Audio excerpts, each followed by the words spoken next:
Selamat datang semuanya yang sudah bergabung di YouTube pada siang hari ini. Sebelum memulai acara, saya ingin memperkenalkan diri saya terlebih dahulu. Nama saya Tifa Alia Pangestu, bisa dipanggil Tifa, yang hari ini akan menjadi MC dan mengajak narasumber kita untuk berdiskusi dan juga menjawab pertanyaan yang nanti akan disampaikan oleh Bapak dan Ibu semuanya.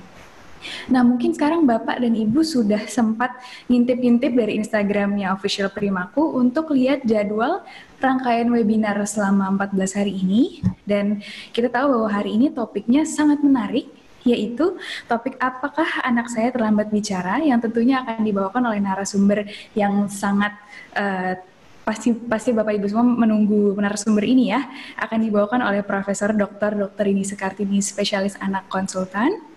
Dan hari ini kita akan belajar banyak dari pakarnya, jadi saya ingin mengingatkan kembali untuk Bapak Ibu semuanya, jika ada yang ingin ditanyakan bisa langsung dituliskan di kolom komentar, nanti akan saya bacakan dan akan saya tanyakan kepada narasumber. Sebelum mulai, saya akan membacakan CV narasumber kita dulu dengan Prof. Rini. Mungkin di sini Bapak Ibu semua ada yang sudah sering bertemu Prof. Rini di tempat praktiknya atau jadi salah satu dokter spesialis anak favorit untuk Bapak Ibu semuanya. Prof. Rini Sekartini adalah konsultan tumbuh kembang anak yang saat ini berpraktik di Rumah Sakit Cipto Mangunkusumo dan Rumah Sakit Ibu Anak Bunda Jakarta, serta di Klinik Tumbuh Kembang Lalita di Summarecon Bekasi. Dan saat ini juga Prof. Rini menjabat sebagai Ketua IDAI periode 2014-2020. Nah, kita tahu nih Bapak Ibu semuanya bahwa topik ini menjadi sangat menarik karena berbicara ini adalah salah satu milestones atau hal penting dalam perkembangan seorang anak. Dan ini juga mungkin sangat cocok untuk Bapak Ibu semuanya yang saat ini memiliki anak usia batita atau balita. Tanpa berlama-lama nih, Prof. Rini juga sudah ada di diskusi hari ini. Mari Prof. Rini, selamat siang, Prof. Selamat siang. Ya, baik Prof, mungkin untuk materinya bisa dimulai, dipersilakan Prof. Rini. Ya, terima kasih. Assalamualaikum warahmatullahi wabarakatuh. Selamat siang semuanya. Terima kasih atas kehadiran para orang tua, Bapak, Ibu, Mams, Paps, juga Bapak, panggilannya banyak ya di Indonesia ya.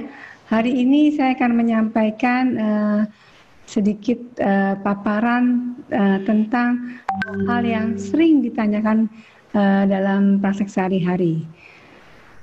Saya ingin menyampaikan topik mengenai apakah anak saya terlambat bicara, ya.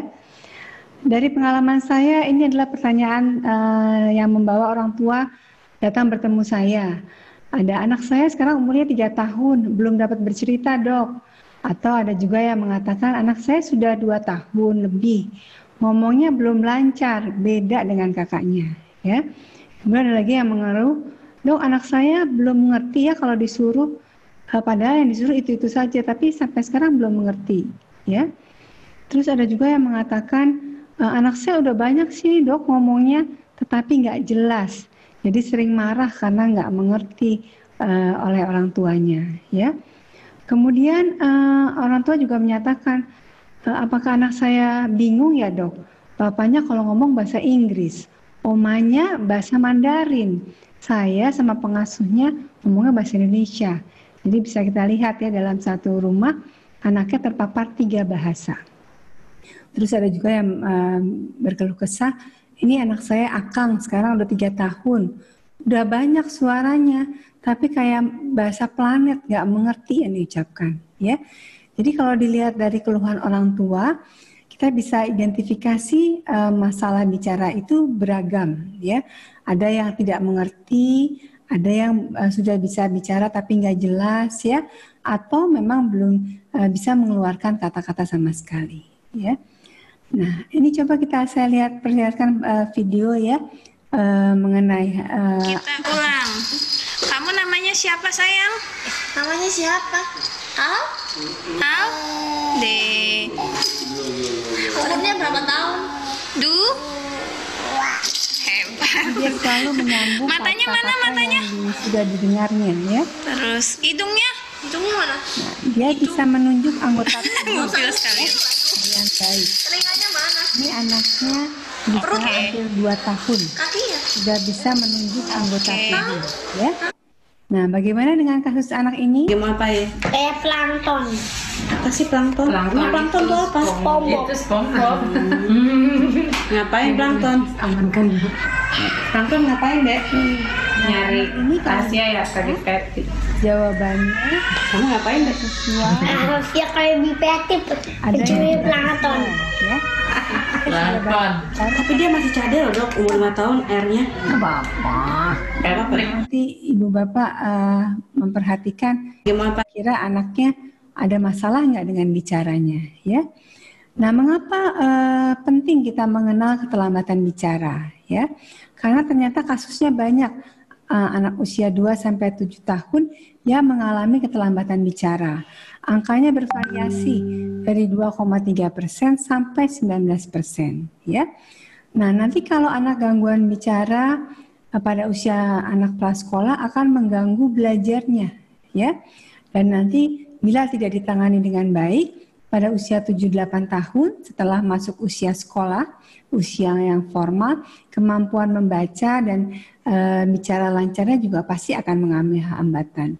Dan ini nanti yang dampak jangka panjangnya lagi adalah prestasi akademis akan rendah dan juga menurunkan nilai IQ anak tersebut, ya. Dan kadang-kadang beberapa gangguan itu bisa menetap hingga dewasa. Nah, secara garis besar bicara itu ada dua, ada bahasa, ada bicara, ya. Apa bedanya? Kalau yang sering dikeluhkan orang tua ada sebagian besar bicara. Kalau bicara berarti orang itu mengucapkan kata-kata, ya, berarti ada vokal ekspresif, jadi dia bisa mengerti. Tetapi bicara kalau kita lihat bisa nggak tanpa mengeluarkan suara? Bisa, ya. Yang sekarang lagi in adalah bicara menggunakan gadget, ya, jawab-jawaban, ya. Ini sekarang juga saya bicara kan menggunakan media elektronik, ya, tidak langsung ketemu sama orangnya, tapi saya bisa bicara banyak, bisa menyampaikan sesuatu. Jadi bicara itu kalau dilihat ada yang mengeluarkan suara, ada yang tidak mengeluarkan suara.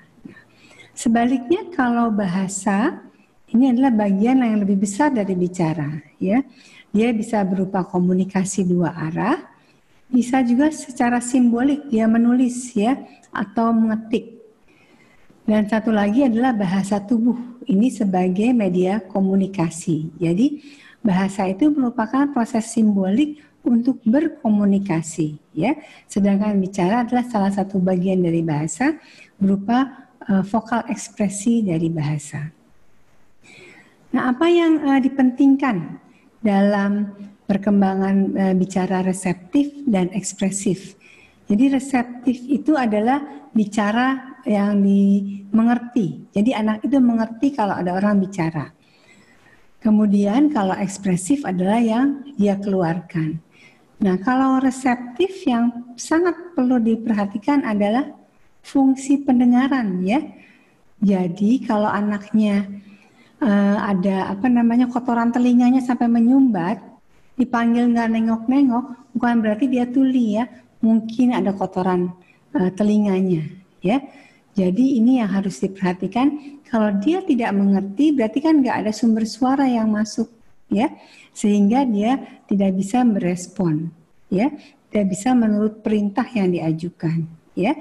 Dan satu lagi proses bahasa reseptif ini diperlukan juga kecerdasan anak, ya, karena suara yang masuk kemudian melalui telinga diolah sampai ke otak. Nanti kalau di otak sudah diolah akan berupa aksi, apakah dia menurut perintah, apakah dia harus mengeluarkan suara, ya.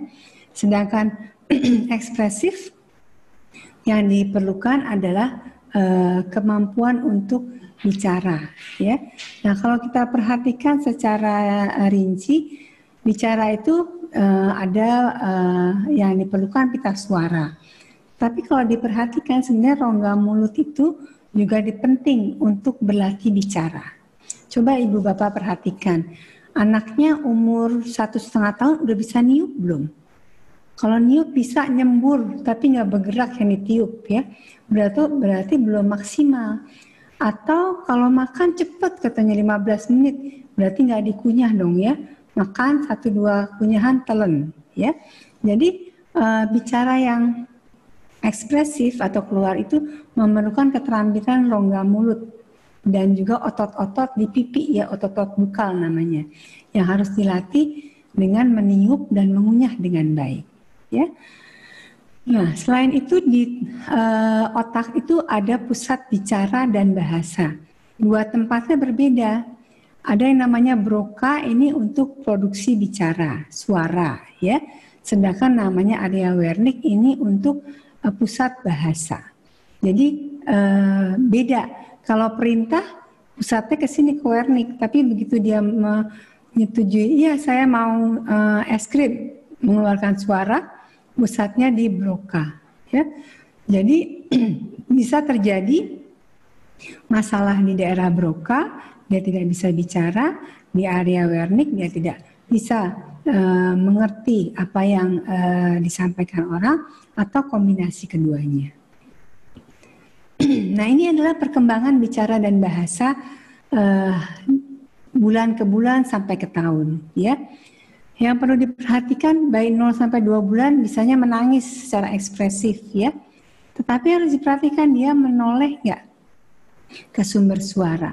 Dia tertarik dengan wajah tidak ya. Jadi orang tua, ibu-ibu yang punya bayi usia 2 bulan, coba lihat wajahnya, kalau diperhatikan dia ada respon tidak.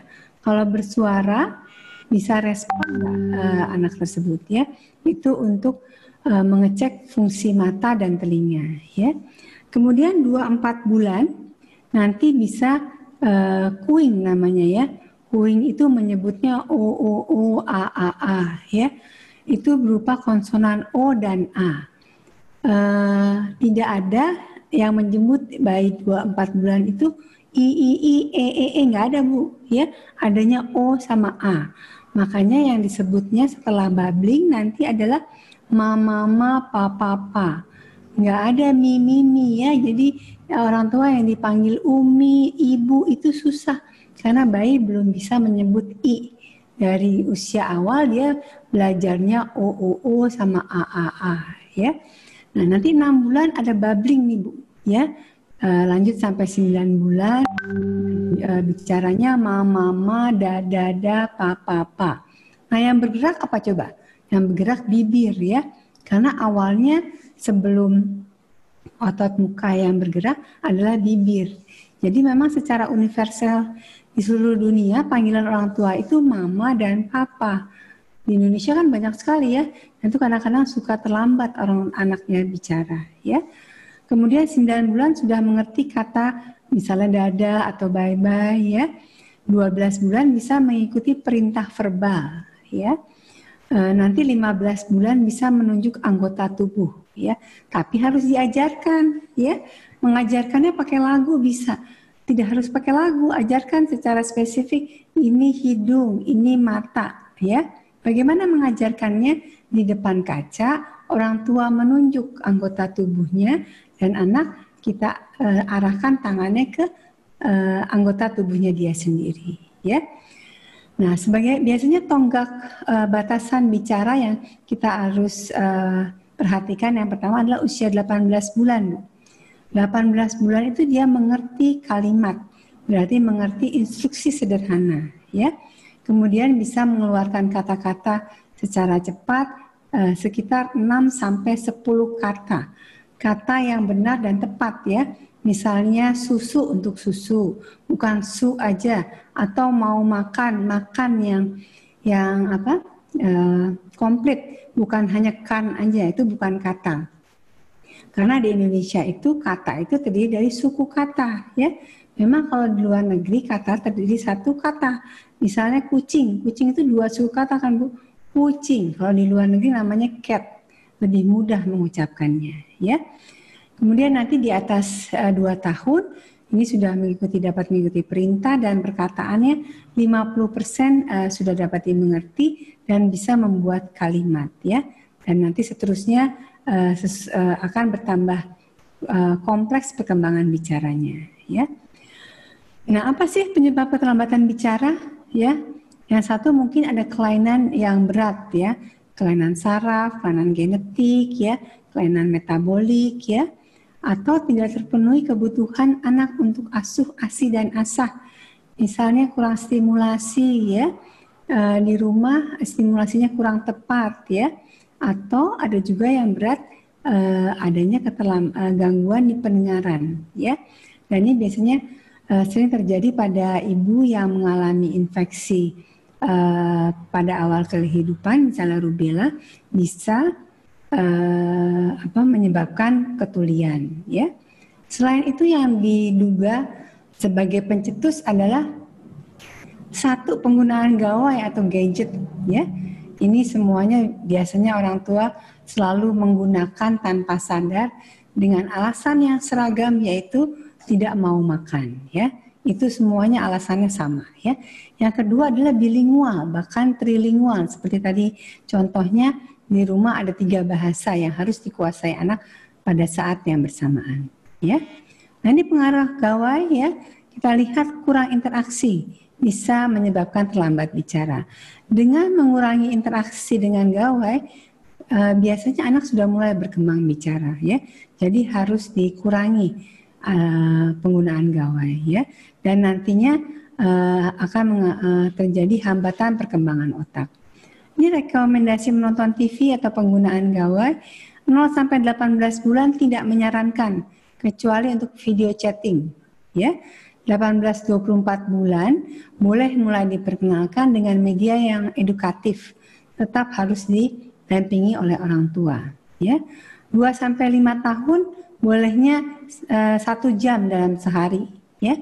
Nah, pada masa pandemi Covid ini luar biasa anak-anak menggunakan gawai ya dengan alasan belajar ya. Dan jangan lupa anak prasekolah harus ditemani saat menonton TV. Nah, bila kita lihat apa saja sih yang menjadi faktor risiko anak-anak terlambat bicara. Yang pertama, kalau diperhatikan anak laki-laki lebih banyak ya. Juga dengan adanya riwayat keluarga, kemudian anak dengan risiko tinggi, salah satunya prematur, dan tingkat pendidikan orang tua yang rendah. Nah, apa yang orang tua harus khawatir terhadap perkembangan bicara anak ya? Tidak usia 3 bulan dia tidak balas senyum ya. Hati-hati matanya ada masalah atau tidak ya. Pada saat 12 bulan dia belum menyebut kata yang berulang seperti mama, papa, dada ya. Nah, 15 bulan tidak ada pointing, Ibu, tidak dapat menunjuk ya. Tidak dapat menunjuk. Jadi bayi itu harus bisa menunjuk. Biasanya di atas 10 bulan mulai diajarkan menunjuk supaya usia 15 bulan sudah tercapai ya. Usia 18 bulan sudah dapat mengucapkan 6 sampai 10 kata dan bisa mengikuti instruksi sederhana ya. Dan usia 30 bulan kita lihat anak sudah bisa dimengerti bicaranya sampai 50 sampai 75% ya. Nah, ini rambu-rambu ya, kapan orang tua harus segera konsultasi ya. Pada usia 12 bulan bila tidak ada babbling. Babbling itu tadi ya Bu, mama, papa, dada dan menunjuk ya. Jadi ajari anak menunjuk di bawah 12 bulan, biasanya sejak 9 bulan ya. Kemudian 15 bulan belum mengucapkan 3 kata atau tidak dapat menunjuk gambar ya. Usia 18 bulan kemampuannya harus 6 sampai 10 kata ya. Dan hati-hati kalau tidak bisa mengikuti satu perintah ya. Dan usia 2 tahun hati-hati kalau belum bisa mengucapkan 25 kata dan tidak bisa menunjuk gambar atau bagian tubuh yang kita sebut. Misalnya mana gambar kucing, dia tidak bisa menunjuk ya. Itu harus hati-hati. Apalagi kalau anak usia 3 tahun belum dapat mengucapkan 200 kata ya. Coba ibu bapak di rumah yang anaknya usia prasekolah bisa menghitung jumlah kata yang sudah disebutkan. Kalau masih bisa menghitung, berarti jumlah katanya masih sedikit, ya. Atau pada usia berapapun terdapat kemunduran kemampuan bicara, nah itu harus kita segera konsultasikan, ya. Nah, apa yang perlu diperhatikan orang tua untuk mengatasi masalah keterlambatan bicara? Tadi yang pertama, perhatikan fungsi pendengaran anak, ya. Kemudian kemampuan mengunyah ini terkait dengan pemberian MPASI, berikan sesuai usianya. 6 bulan itu sudah boleh diberikan MPASI. Kemudian bertahap ditingkatkan konsistensinya. Itu sebenarnya ada tujuannya supaya kemampuan mengunyahnya menjadi lebih baik, ya. Juga ada pengaruh tingkat kecerdasan, dan satu lagi tadi belajar meniup, ya, sehingga kemampuan otot-otot bukalnya lebih baik, dan juga ada kemampuan atensi dan konsentrasi anak, ya. Nah, pada beberapa anak yang lahir sudah diperiksa ini, Bu, pendengaran, ya, namanya OAE, atau yang lebih rinci menggunakan BERA. Sebaiknya setiap anak diperiksa. Saya lihat kalau di kota-kota besar sudah semua periksa OAE, tapi untuk BERA biasanya tidak selalu diperiksa. Biasanya usia 3 bulan kita boleh melakukan pemeriksaan BERA, ya. Nah, coba perhatikan, ini kemampuan meniup anak 3 tahun, ya. Coba. Yang kuat. Betapa yang kuatnya dia meniup, ya. Lagi Gerak lagi deh, biar sampai terbang jauh. Nah, baru. Ya, coba cek nanti ibu bapak di rumah, anak sudah bisa meniup belum? Jangan langsung meniup lilin, ya, atau bubble sabun, karena itu berat. Potongin tisu aja sedikit, suruh tiup. Ya. Nah, jadi kapan harus segera terapi? Paling lama usia 2 tahun. 2 tahun itu biasanya kita mulai terapi. Lamanya berapa lama? Ini tergantung kasus per kasus, ya. Tetapi paling cepat, lebih cepat dia datang akan lebih cepat dia teratasi, ya. Nah, sebelum anak itu mengalami masalah sehingga perlu terapi, lakukan stimulasi anak, Bu. Ibu bapak punya buku ini, Bu, buku KIA, mungkin bentuknya beda, namanya Kesehatan Ibu dan Anak. Ini isinya komplit, ya. Kalau sudah ada, tolong dibaca, ya. Di sini ada komponen untuk stimulasi ini. Misalnya perkembangan bicara untuk 1-6 tahun. Ini stimulasi usia 1-2 tahun. Ada beberapa macam. Dan ini adalah penilaian yang di bawah. Anak umur 2 tahun, anak harus bisa naik tangga, coret-coret, ya, menunjuk 1 atau lebih bagian tubuh, menyebut 3-6 kata yang mempunyai arti, ya. Jadi buku ini bisa dipakai sebagai screening atau deteksi awal bagi orang tua untuk menilai perkembangan anaknya. Jangan lupa gunakan buku KIA, atau di Primaku juga ada untuk mendeteksi perkembangan anak sesuai dengan usianya, ya. Jadi pesan untuk orang tua, jangan lupa lakukan stimulasi pada anak pada seluruh tahapan usia anak, untuk ke seluruh ranah, bukan hanya perkembangan bicara, ya. Semua perkembangan termasuk perkembangan bicara, dan perhatikan kemampuan bicara anak, ya. Boleh membandingkan dengan kakaknya atau orang lain, tapi biasanya masing-masing kemampuan itu ada kurun waktunya, ada yang lebih cepat, ada yang lebih lambat, tetapi masih dalam koridor yang normal, ya. Dan pesan satu yang selalu saya sampaikan, kalau ibu baru punya bayi baru lahir, jangan berikan dawai, jangan berikan gadget sebelum usia 2 tahun, nggak ada gunanya, ya. Coba ikuti seperti itu. Mudah-mudahan yang terlambat bicara akan lebih sedikit lagi, ya. Dan tadi rambu-rambu kapan harus segera dibawa ke dokter, harus segera dibawa, ya. Jangan, oh nanti juga bisa, ya. Oh kakaknya dulu juga 4 tahun baru bisa. Iya, kalau nanti dia 4 tahun bisa, Bu, ya.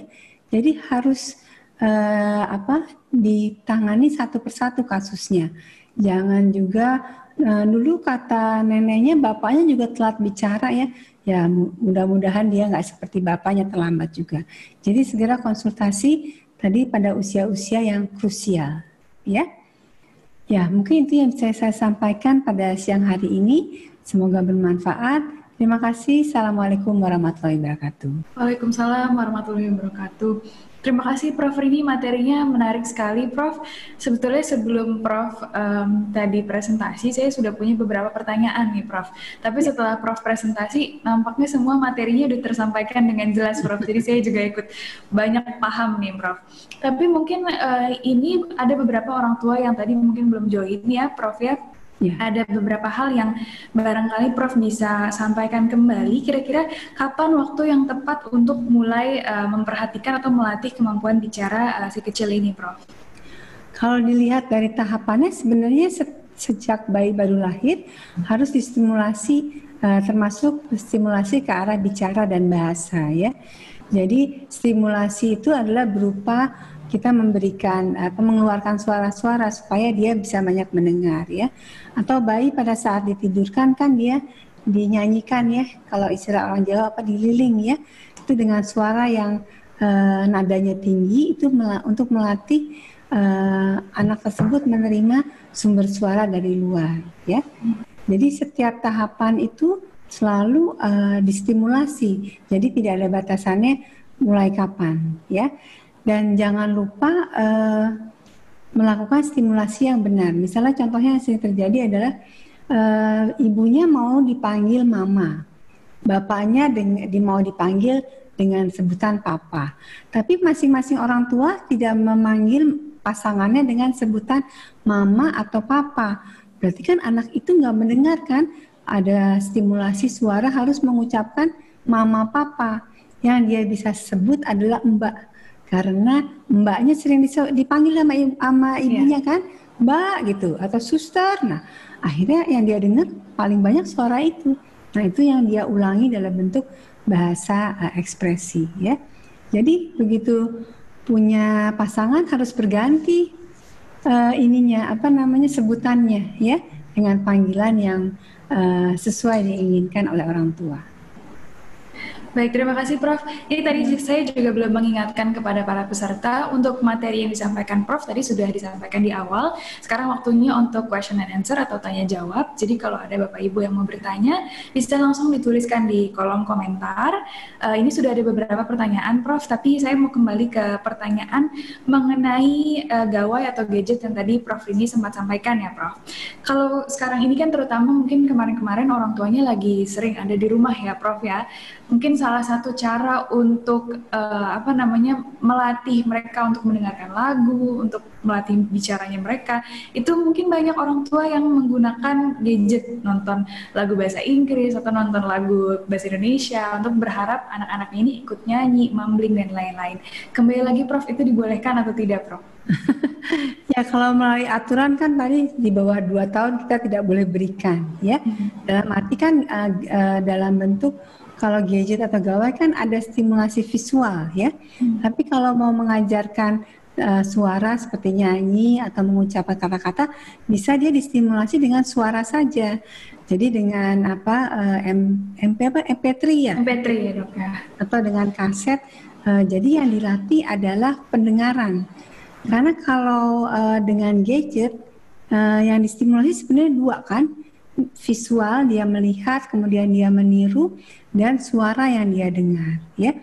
Jadi dia nggak bisa konsentrasi. Akhirnya yang dia konsentrasikan, coba kalau perhatikan kalau anak nonton TV, yang dia perhatikan adalah gambarnya, gerakan dia tiru, tapi dia diem, mulutnya nggak bersuara, ya.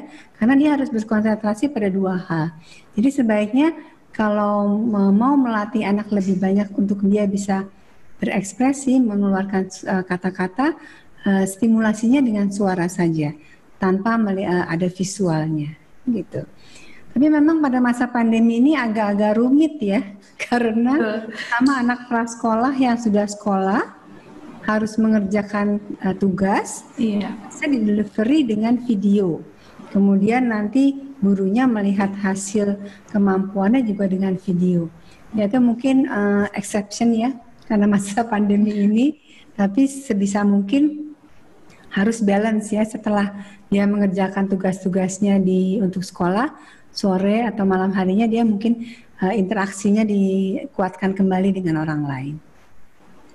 Baik, Prof. Kalau gitu kita bacakan untuk pertanyaan dari yang sudah tulis di kolom komentar di YouTube ini, ya Prof, ya. Ya. Pertama, ini mungkin untuk kondisi anak dengan gangguan jantung, Prof, apakah menjadi pengecualian terkait dengan keterlambatan bicaranya itu, Prof? Karena infonya nih anak ini sudah 2 tahun namun hanya mumbling, menyebutkan baba, mama, dan dada. Itu dengan kondisi kelainan jantung, Prof. Ya, kelainan jantung sebenarnya ada beberapa komorbid dengan salah satunya ada rubella syndrome ya. Nah, anak-anak dengan rubella syndrome itu kelainannya banyak atau multiple. Selain kelainan jantung, bisa juga mengalami kelainan di fungsi pendengaran. Jadi pastikan dulu, tadi kelainan jantung kan macam-macamnya banyak ya.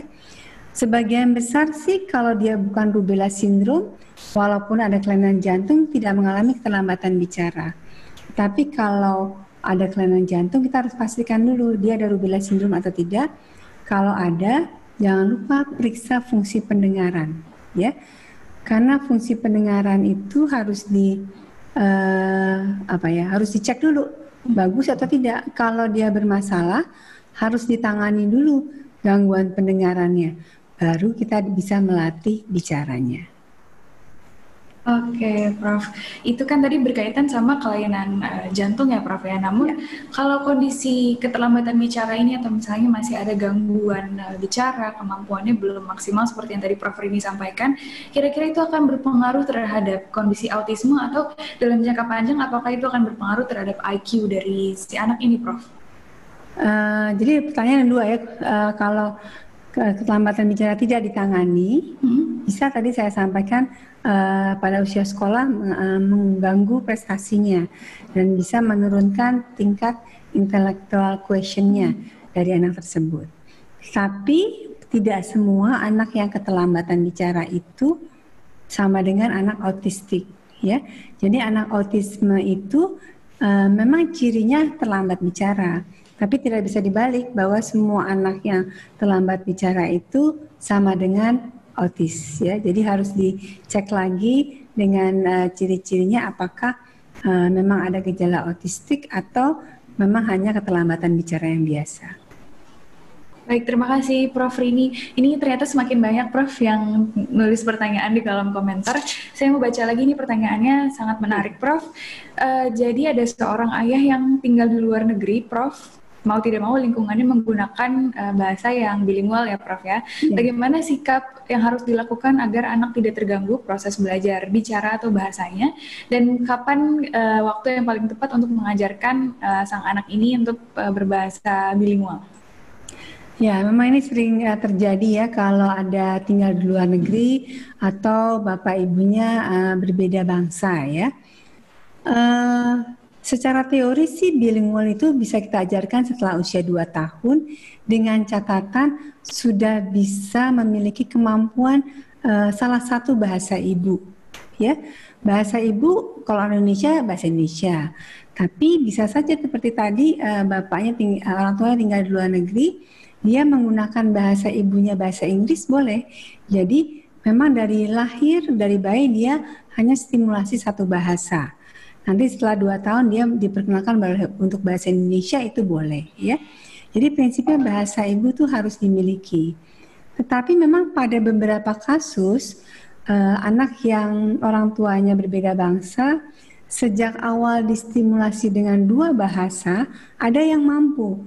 Mereka dua-duanya mampu mengucapkan dan mengerti. Tapi itu tidak semua anak bisa. Jadi harus diperhatikan.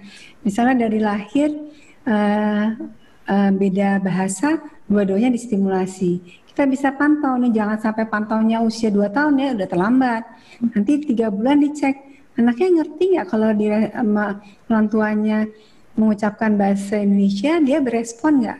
Responnya kan belum bersuara, jelas kan, baru berespon, kemudian menoleh. Nah, atau dalam bahasa Inggris sama nggak? Kalau salah satunya kelihatannya oleh orang tua, kayaknya kalau pakai bahasa Inggris dia lebih berespon deh daripada bahasa Indonesia. Nah, semuanya pakai bahasa Inggris gitu ya. Jadi harus dinilai satu persatu. Nah, kembali kalau dia tinggal di luar negeri harus dipilih mau bahasa ibu yang mana. Itu yang perlu diajarkan dulu. Jadi salah satu dulu ya Prof ya? Ya, betul. Oke, baik Prof. Kalau gitu ini untuk ada lagi pertanyaan Prof. Untuk anak usia sudah 22 bulan, Prof. Saat ini masih sering mengeluarkan air liur terutama ketika dia mau tumbuh gigi Prof. Apakah hal itu bisa berpengaruh terhadap perkembangan bahasa dan bicara ke depannya Prof? Ya, drawing itu sebenarnya di bawah setahun harusnya sudah selesai. Nanti termasuk pertanyaan yang selalu saya tanyakan pada keluhan keterlambatan bicara, masih ngecas nggak?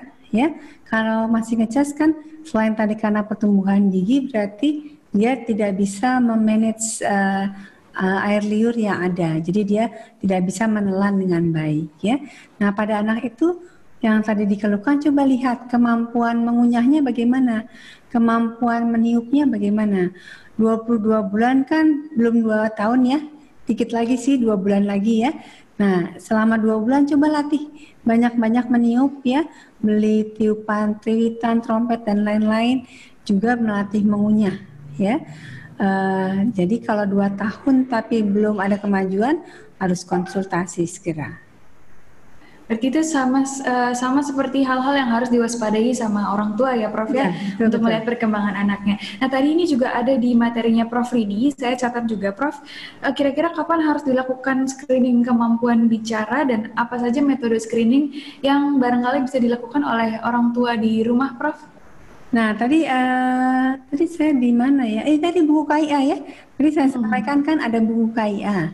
Nah di buku KIA itu setiap kelompok usia ada screeningnya, ada 3 bulan, 6 bulan, 7 bulan, dan setiap screening itu ada menilai kemampuan bicara. Jadi gunakan buku kesehatan anak, mungkin jenisnya tidak hanya buku KIA yang pink itu, ada buku anak yang lain.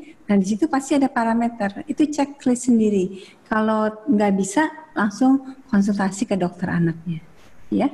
Kalau misalnya pada kondisi itu ternyata memang anaknya ini ada keterlambatan bicara gitu Prof. Nanti pada saat masa terapi atau masa konsultasi sama dokter, itu rata-rata berapa lama Prof untuk mereka bisa adaptasi dengan dari yang sebelumnya ada keterlambatan bicara sampai nanti akhirnya bisa benar-benar berhasil gitu Prof. Rata-rata berapa lama Prof? Ya itu individual ya, karena penyebab keterlambatan bicara kan banyak. Seperti tadi video yang pertama, kedua, dan terakhir itu beda-beda penyebabnya. Jadi yang pertama memang dia pengertiannya bagus, cuman kosakatanya belum banyak ya. Nah itu dilatih mungkin perlu waktu 3-6 bulan ya. Tergantung juga rajin nggak dia datang ke tempat terapi ya. Dan yang kedua tadi dia tidak bisa berkomunikasi atau komunikasinya menurut orang tuanya masih cadel. Nah itu kan juga perlu latihan yang berbeda dengan anak yang nomor 1 ya.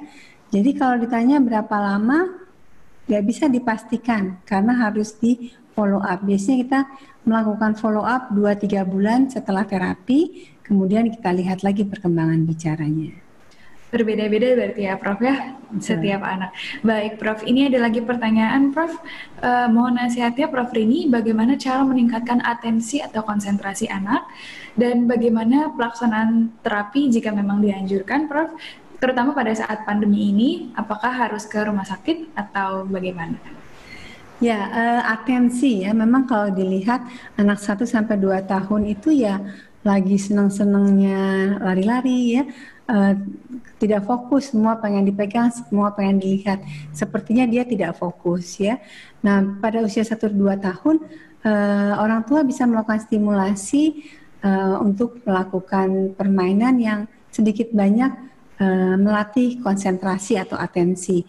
Misalnya yang mudah main puzzle ya, atau yang bisa juga ambil bola kemudian lari pindahkan ke tempat yang berpindah ya berkali-kali. Jadi anak bisa ambil bola kemudian taruh lari lagi, atau juga yang perlu perhatian misalnya belajar cuci mobil ya, belajar cuci sepeda. Nah itu anak kan perlu konsentrasi ya, dan itu bisa sebagai sarana.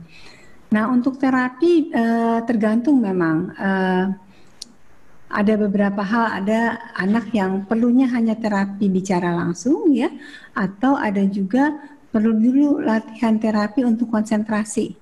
Setelah anaknya konsentrasi penuh, bisa mengerti instruksi, baru dilatih untuk terapi bicara. Ya, jadi step by step dan harus di follow up ya.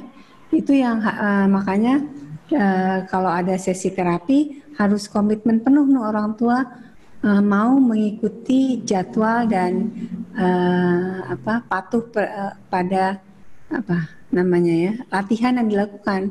Dan jangan lupa berlatih juga di rumah, karena di rumah sakit tadi ditanyakan, kalau pandemi sekarang klinik tumbuh kembang sudah mulai berjalan kembali ya. Kita para terapisnya juga sudah menggunakan APD. Jadi yang datang ke sana adalah anak yang sehat untuk dilakukan terapi. Yang sakit biasanya juga nggak mau. Kemarin-kemarin sempat banyak yang off, jadi sekarang sudah mulai rajin lagi terapi. Kalau yang masih belum mulai lagi, mudah-mudahan segera terapi. Kalau enggak nanti mundur lagi, kita mulai lagi dari awal untuk memulai terapi tersebut. Ya. Baik, Prof. Ini untuk kondisi pandemi ini memang ada yang bertanya juga, Prof. Sekarang ini kan udah ada beberapa yang online ya, Prof. Ya. Jadi mereka konsultasinya secara online. Kalau terapi via online, apakah efektif, Prof? Mengingat beberapa klinik tumbuh kembang baru bisa memberikan layanan online, meniadakan offline mungkin selama pandemi kemarin. Jadi sekarang dialihkan dengan telekonsultasi seperti itu, Prof. Ya, memang kebetulan saya juga memiliki klinik tumbuh kembang.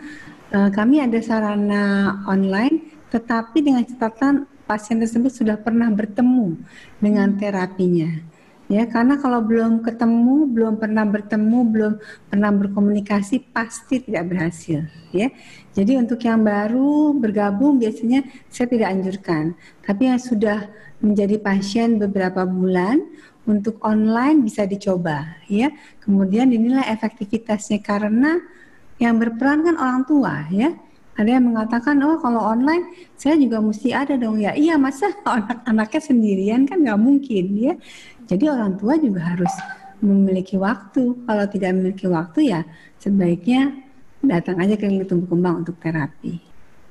Baik, terima kasih Prof penjelasan terkait dengan masalah konsultasi ini ya. Apakah online offline ini juga berpengaruh? Jadi kewaspadaan orang tua ya, Prof ya. Baik, Prof. Ini ada lagi pertanyaannya. Anak saya umur 20 bulan, Prof, masih tidak tertarik untuk mengulang kata yang diajarkan oleh orang tuanya. Apakah itu normal? Dan kebetulan kosakatanya juga masih sedikit sekali, masih di bawah 10, namun sudah mengerti perintah, Prof. Usia berapa tadi? 20 bulan, Prof. 20 bulan Ya. sudah mengerti perintah, tetapi tidak tertarik untuk mengulang kata yang diajarkan oleh orang tuanya. Ya, maaf saya melog out dulu nih sebentar. Ya, kalau dilihat berarti dari aspek pengertian dia sudah bisa mengerti ya apa yang diucapkan orang atau apa yang dikatakan atau diperintahkan. Tetapi dia tadi nggak mau mengulang ya.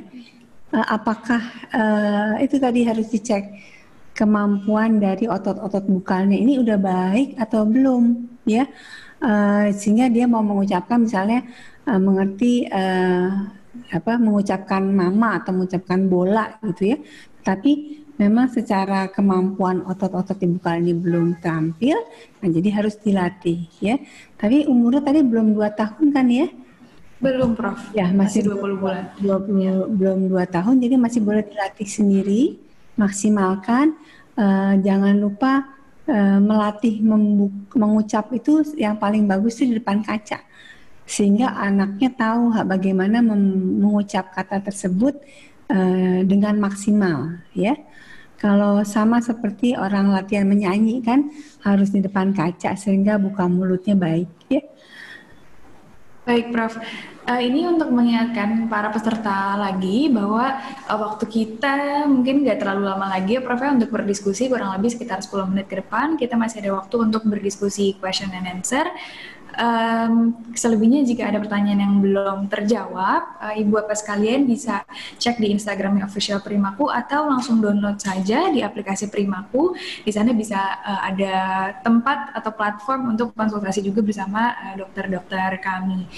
Ini masih ada pertanyaan lagi ya Prof ya, berkaitan dengan anak ini masih kurang ekspresif dan mungkin agak kurang percaya diri, bagaimana untuk mengingatkan percaya dirinya. Anak saya masih 22 bulan, di depan orang tuanya senang sekali mengoceh Prof, tapi di depan orang lain seperti nenek, kakek, dan lainnya masih malu-malu untuk mengeluarkan suaranya. Bagaimana ya Prof agar terlihat lebih ekspresif lagi di depan orang lain? Ya, ini berarti faktornya bukan karena bicaranya, ya mungkin rasa percaya diri dan rasa malu ya. Memang usia 1-2 tahun itu kadang-kadang dia istilahnya jago kandang ya. Di rumah berani tampil dan lain-lain, tapi begitu di luar langsung diam ya. Nah itu dilatihnya harus bertahap memang ya. Jadi mungkin jangan dengan khusus gitu diminta nyanyi gitu ya, jadi harus sambi-sambi ya, sepertinya tidak meminta anak tersebut bicara atau cerita di depan orang lain. Jadi kalau diinstruksikan khusus dia pasti akan tidak mau. Jadi harus pandai-pandai orang tua mengajak anak tersebut berkolaborasi atau berinteraksi tanpa melihat bahwa anak tersebut jadinya malu dengan orang lain ya. Dan mungkin juga anak tersebut jarang ketemu orang lain ya selain orang di rumah, sehingga dia tidak memiliki rasa keberanian. Nah itu memang harus dilatih. Terus anak 2 tahun mulai boleh keluar rumah ya untuk berkenalan dengan orang lain, dengan orang dewasa lain, itu untuk melatih rasa percaya diri. Baik, terima kasih Prof Rini. Selanjutnya nih Prof, tadi di PowerPoint-nya Prof Rini sempat ditampilkan bahwa sebenarnya gender itu berpengaruh nggak Prof terhadap kemampuan bicara atau bahasanya itu Prof? Ya harusnya sih kalau di screening perkembangan tidak ada perbedaan gender ya. It means bahwa tahapan perkembangan itu sama anak perempuan dengan anak laki-laki. Tapi kalau dilihat-lihat dari teori dan praktek sehari-hari, memang yang paling banyak terlambat adalah anak laki-laki ya.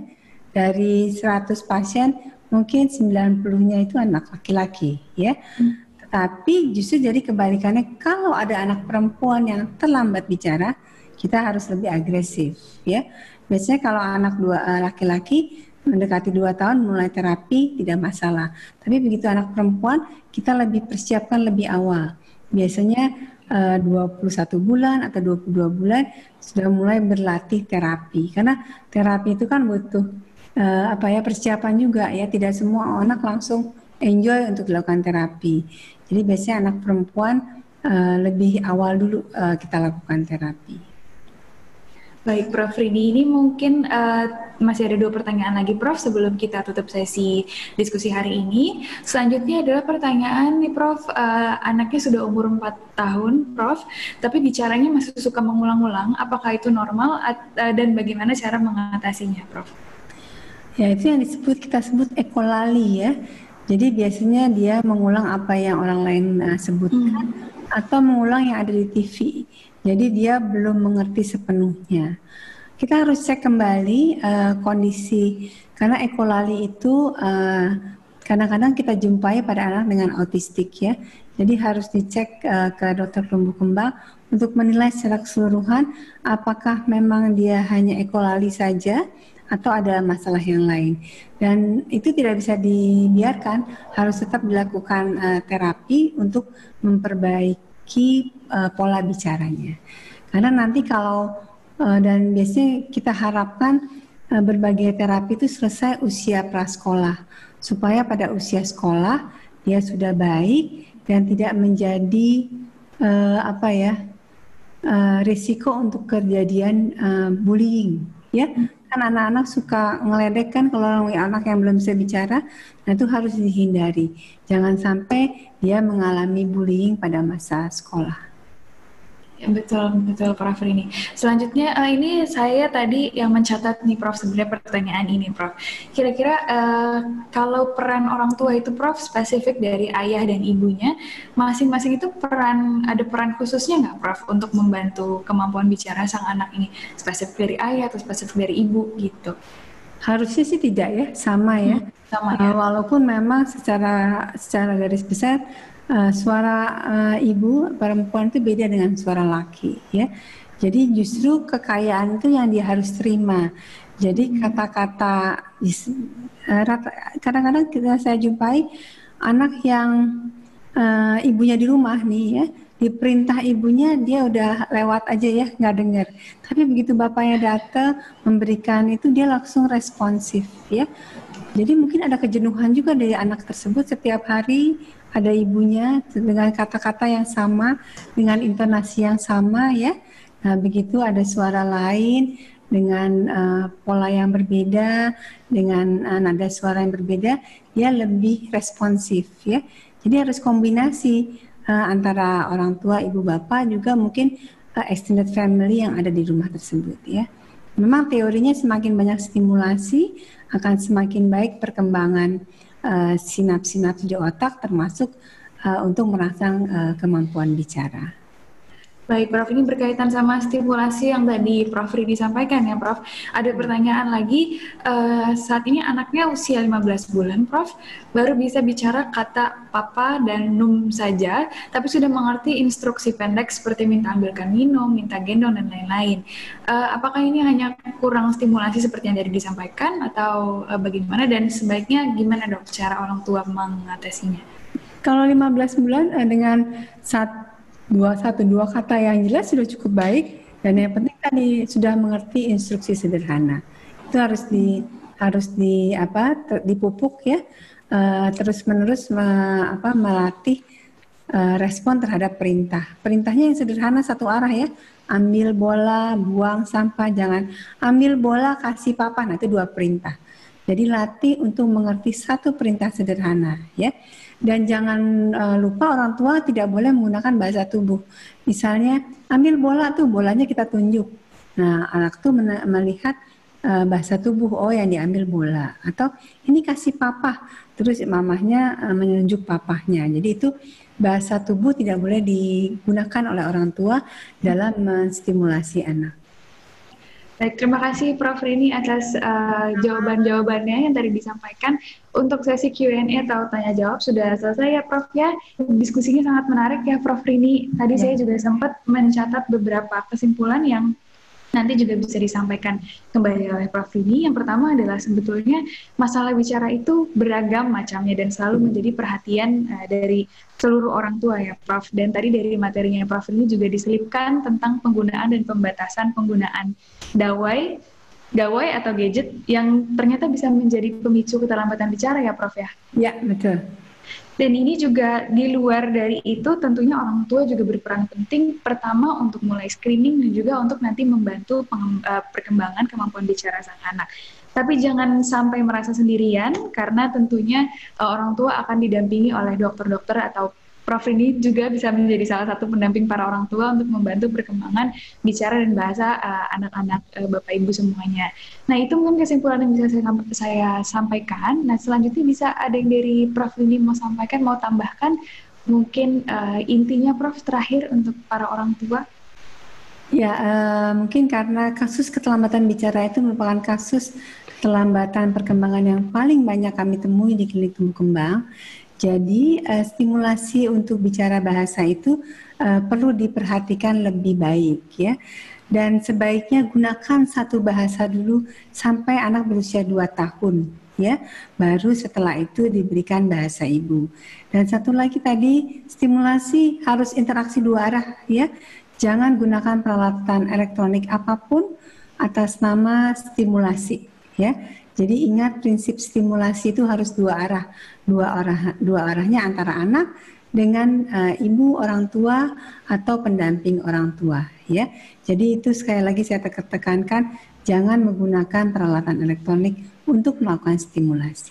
Itu saja, Tifa. Baik, terima kasih Prof Rini atas materi yang disampaikan. Sampai bertemu lagi di webinar selanjutnya. Kami pamit undur diri. Assalamualaikum warahmatullahi wabarakatuh.